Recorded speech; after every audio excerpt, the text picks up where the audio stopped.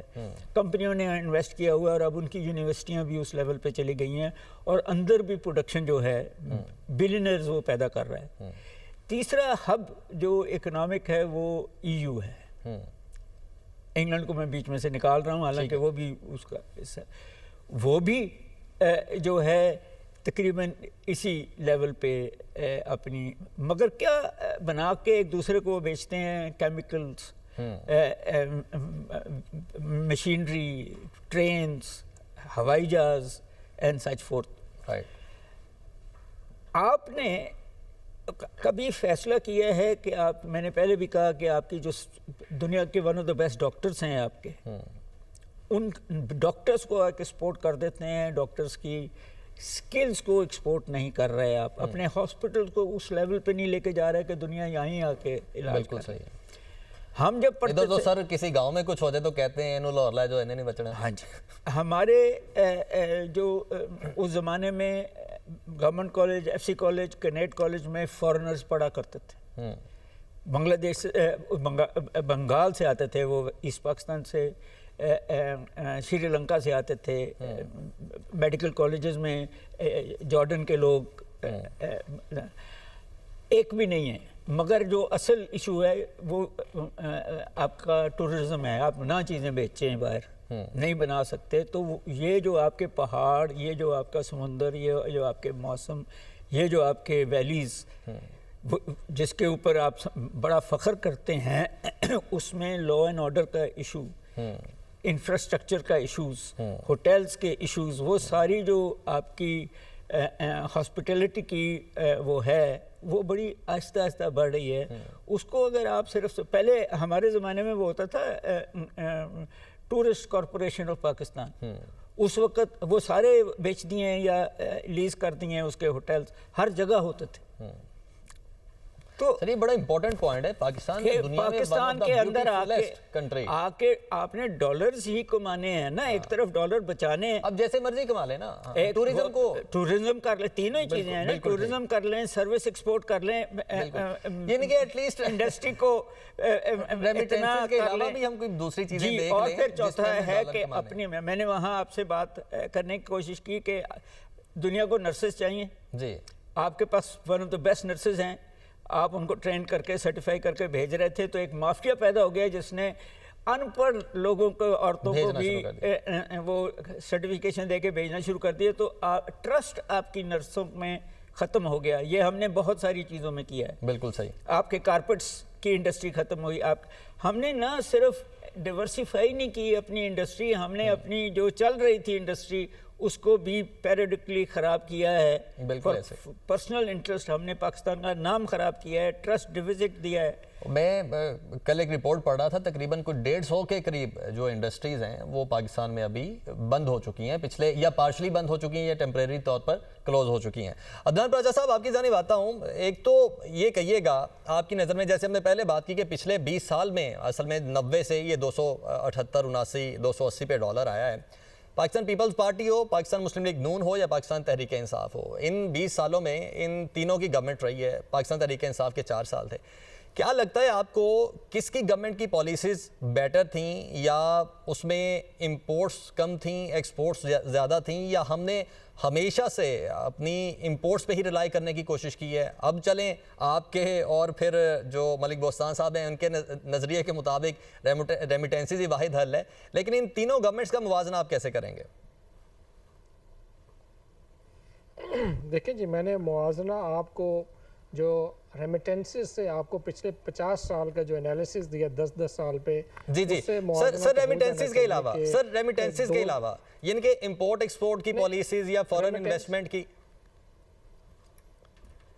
دیکھیں جہاں تک بات ہے آپ کی ایکسپورٹ کی، تو ایکسپورٹ میں ڈیفینیٹلی جو ہمارا ایکسپورٹ ہے وہ اس ٹائم پہ جو کرائسس فیس کر رہا ہے وہ بجلی مہنگی کی وجہ سے اور را مٹیریل جو مہنگا ہو گیا ہے اس کی وجہ سے وہ ہم کمپیٹ نہیں کر پا رہے۔ دیکھیں ہمارے دوسرے بھی ممالک ہیں، بنگلہ دیش ہے، ہمارا ویتنام ہے، ان کی ایکسپورٹس پہلے ہم سے کم تھیں، آج ان کی ایکسپورٹس ہم سے کئی 100 گنا بڑھ چکی ہیں۔ سر دس از اے پوائنٹ، جب تک ہماری ایکسپورٹس نہیں بڑھیں گی تب تک ہم یہی رونا روتے رہیں گے اور شارٹ ٹرم پالیسی رہیں گے۔ واٹ ٹو ڈو کہ اگر ہم نے اپنی ایکسپورٹس کو بڑھانا ہے؟ ہم بیسک دیکھیں اس کے لیے ہم جیسے ایس آئی ایف سی کا بھی ادارہ ہے، دوسرے گورنمنٹ آف پاکستان بھی سب کوشش تو ضرور کر رہے ہیں کیونکہ یہ بات نہیں ہے کہ کوشش کوئی گورنمنٹ نہیں کر رہی، جو بھی گورنمنٹ آئی ہے اس نے ایکسپورٹ بڑھانے کی کوشش کی ہے۔